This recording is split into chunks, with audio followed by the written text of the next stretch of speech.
Hi, welcome to Sri Mallika's kitchen. ఈ ఛానల్ని ఆదరిస్తున్న ప్రతి ఒక్కరికి మా హృదయపూర్వక నమస్కారములు. ఇవాళ కోడిగుడ్డుతోని మసాలా కూర చేశాను. చాలా అంటే చాలా బాగుంటుంది ఫ్రెండ్స్.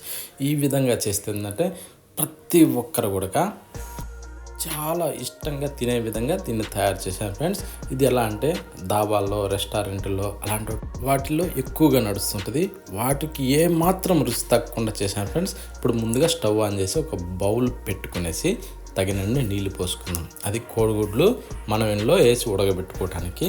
ఓకేనా ఫ్రెండ్స్, అవి మునిగేంత మందం నీళ్ళు అయితే మనం పోసుకోవాలి. ఈ విధంగా నీళ్లు పోసాక కోడిగుడ్లు ఏంటంటే ఒక్కొక్కటిగా తీసుకునేసి మెల్లిగా అందులో జార విడుచుకోవాలి ఫ్రెండ్స్. ఏ మాత్రం కూడా స్పీడ్గా పెట్టద్దు, ఎందుకంటే క్రాగులు వచ్చిందంటే మాత్రం ఇది మొత్తం నీసు వాసన వస్తుంది. అందుకోసం ఓకేనా ఫ్రెండ్స్, జాగ్రత్తగా మెల్లిగా వదులుకుంటే బాగుంటుంది. ఇందులోకి రాళ్ళ ఉప్పు అయితేనే పక్కా బాగుంటుందండి. ఇప్పుడు మూత పెట్టేసి ఓ 10-15 నిమిషాలు ఉడకనివ్వాలి. కోడిగుడ్లు ఎలా ఉడికాయో చూద్దామా? ఓకేనా ఫ్రెండ్స్, ఇప్పుడు మనకి కోడిగుడ్లు ఎలా ఉడికాయో తెలియాలంటే మనకు ఒకటే మార్గం. చూడండి, ఈ విధంగా క్రాకులు వస్తాయి అన్నట్టు కోడిగుడ్డు మీద. ఈ విధంగా క్రాకులు వచ్చినప్పుడు ఉడికిందని మనకి నిర్ధారణ. ఓకేనా ఫ్రెండ్స్, ఇప్పుడు స్టవ్ ఆన్ చేసేసుకునేసి ఆ కోడిగుడ్డును తీసి ఒక చల్ల నీళ్ళలో వేసుకుందాం. సన్నీళ్ళలో వేసుకుంటే ఏంటంటే పొక్కు తీసుకునేందుకు చాలా మంచి అవకాశం అన్నట్టు. కాలుతున్నప్పుడు తీయలేం కదా, అందు గురించి అని ఈ విధంగా పొక్కు తీసేసి ఒక బౌల్లోకి వేసి పెట్టుకుందాం. ఈ వీడియో మాత్రం స్కిప్ చేయకుండా ఆఖరి వరకు చూడండి. ప్రతి ఒక్కటి కూడా చాలా ఇంపార్టెంట్ ఫ్రెండ్స్. చాలా మంచి రుచిగా ఉంటుంది. ఓకేనా, ఇప్పుడు స్టవ్ ఆన్ చేసి ఫ్యాన్ పెట్టుకునేసి దాన్ని కాస్త వేడెక్కడి నుంచి ధనియాలు వేసుకుందాం. ధనియాలు వేసుకున్నాక జీలకర్ర తర్వాత ఎండి కొబ్బరి ముక్కల్ని వేసుకుందాం. తర్వాత చెక్క, లవంగాలు. ఓకేనా ఫ్రెండ్స్, ఇవి వేసాక కాస్తలా వేగనివ్వాలి. కాస్త అంటే మంచి దోరగా ఒక బంగారు కలర్ వచ్చేంత వరకు చూడండి, ఈ విధమైన కలర్లోకి రావాలి. ఇప్పుడు వీటిని స్టవ్ ఆఫ్ చేసేసి ఒక ప్లేట్లోకి వేసేసుకుందాం. అవి పక్కన పెట్టేసుకున్నాం. కోడిగుడ్లని ఈ విధంగా 3 వైపులా ఘాట్లు పెట్టుకోవాలి. ఓకేనా ఫ్రెండ్స్, ఈ విధంగా ఘాట్లు పెట్టాక ఇప్పుడు స్టవ్ ఆన్ చేసి ఫ్యాన్ పెట్టుకుందాం. అందులో కాస్త నూనె వేసి పసుపు వేద్దాం, కొంచెం కారం, లైట్గా సాల్ట్. ఇవి మూడింటిని కాస్తలా వేగనివ్వాలి. ఓకేనా ఫ్రెండ్స్, ఈ విధంగా మిక్స్ అయ్యాక ఇప్పుడు ఇట్లా ఏంటంటే ఒక 4 కోడిగుడ్లని వేసుకుందాం.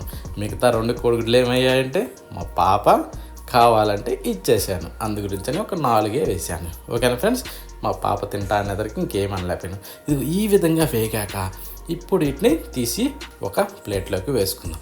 ఇవి వేగింది ఎలా తెలుసుద్దంటే ఇవి కూడా చూడండి మంచి బంగారు కలర్లో అంత మంచి వర్ణంలో వస్తాయి అన్నట్టు. ఈ విధంగా వచ్చాక ఇలా తీసి పక్కన పెట్టుకుందాం. అదే ఫ్యాన్లో ఇంకాస్త నూనె వేసేసి దాన్ని కూడా కాస్త వేడెక్కనిచ్చి చిన్నగా తరిగిన పచ్చిమిరపకాయ ముక్కల్ని వేసేసి వీటిని కాస్త అలానేసి ఇప్పుడు చిన్నగా సన్నగా తరిగిన ఎర్రగడ్డ ముక్కల్ని వేసుకుందాం. అవి వేసాక వీటిని కూడా కాస్త అలా అందాం. వీటిని కూడా కాస్త అలా వేగనివ్వాలి. ఈ విధంగా వేగిన తర్వాత ఏం చేద్దామంటే కరివేపాకు తీసుకుందాం. అది కూడా మంచి సువాసన ఉండే కరివేపాకు అయితే మంచి రుచి వస్తుంది ఫ్రెండ్స్. ఓకేనా, దీన్ని కూడా కాస్త అలా అనేసుకునేసి ఒక కలర్ వచ్చేంత వరకు కాస్త అలా అనాలి. అప్పుడు మనం ఏం చేద్దామంటే చిటికెడు పసుపు వేసుకుందాం. ఈ పసుపు వేస్తే తొందరగా మగ్గేందుకు అవకాశం ఉంటుంది ఎర్రగడ్డలు, అందుకోసం ఇప్పుడు కాస్త అల్లం వెల్లుల్లి పేస్ట్ కూడా వేసుకుందాం. అది కూడా కాస్త ఎక్కువ తక్కువైనా పర్వాలేదు, ఎందుకంటే నీసుకోరు కదా, కొంచెం ఎక్కువైనా ఇబ్బంది ఏం లేదు, మంచి రుచి వస్తుంది. ఇది కూడా పచ్చి వాసన పోయేంత వరకు వేగనివ్వాలి.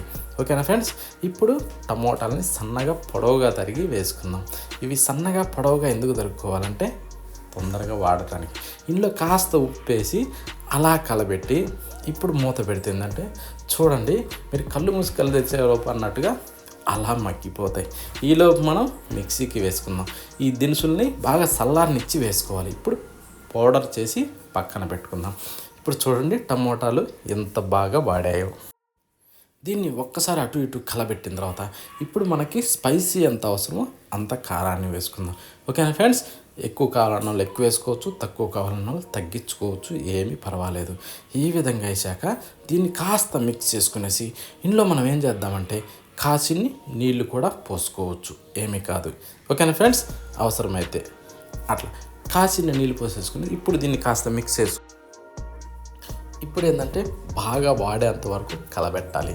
ఓకేనా ఫ్రెండ్స్, బాగా కూరని వాడనిచ్చినాక ఇప్పుడు ఫ్రై చేసి పెట్టుకున్న కోడిగుడ్లని అందులో వేసేసుకునేసి ఇప్పుడు బాగా కలబెట్టుకోవాలి. ఓకే ఫ్రెండ్స్, ఈ విధంగా కలబెడుతుందంటే ఈ కోడిగుడ్లు ఆ నీళ్ళలోకి ఈ రసం అంతా వెళ్తుంది. అందు గురించి ఈ విధంగా కోడిగుడ్డుకి అంతటికి అయ్యే విధంగా కలబెట్టినాక నీళ్లు పోసుకుందాం. నీళ్లు పోసాక ఇప్పుడు ఏం చేయాలంటే ఇప్పుడు కాస్త అలానే కిందకి మీదకి కలబెట్టాలి. ఓకేనా ఫ్రెండ్స్, ఈ విధంగా కలబెట్టినాక మూత పెట్టి బాగా ఉడకాలి. పులుసు బాగా చిక్కబడేంత వరకు ఉడికితే కూరకు మంచి రుచి వస్తుంది. ఇప్పుడు ఉప్పు చూసేసుకునేసి కావాల్సినంత వేసుకుందాం. ఓకేనా ఫ్రెండ్స్, ఈ విధంగా వేసాక ఇప్పుడు ఇందాక గ్రైండ్ చేసి పెట్టుకున్న మసాలా పొడిని కూడా అందులో వేసుకుందాం. వేసుకున్నాక మీదకించి అలా కొత్తిమీరని చల్లుకునేసి అది కూడా నీట్గా కడుక్కోవాలి. కడుక్కున్న కొత్తిమీరని వేసుకుంటే మనకి చాలా మంచిది. చూడండి కూర ఎంత బాగా అయిందో. ఓకేనా ఫ్రెండ్స్, మంచి చిక్కగా గ్రేవీగా ఎంత బాగుందంటే కాస్తైనా సరే వేడి వేడి అన్నంలోకి అంత మంచి రుచి వస్తుంది. సింపుల్గా ఒక ఫ్యామిలీకి ఏంటంటే మంచి టేస్ట్ని ఇచ్చే కోడిగుడ్లు కూర ఫ్రెండ్స్, ఎవ్వరు కూడా మిస్ కావద్దు. చాలా అంటే చాలా బాగుంటుంది.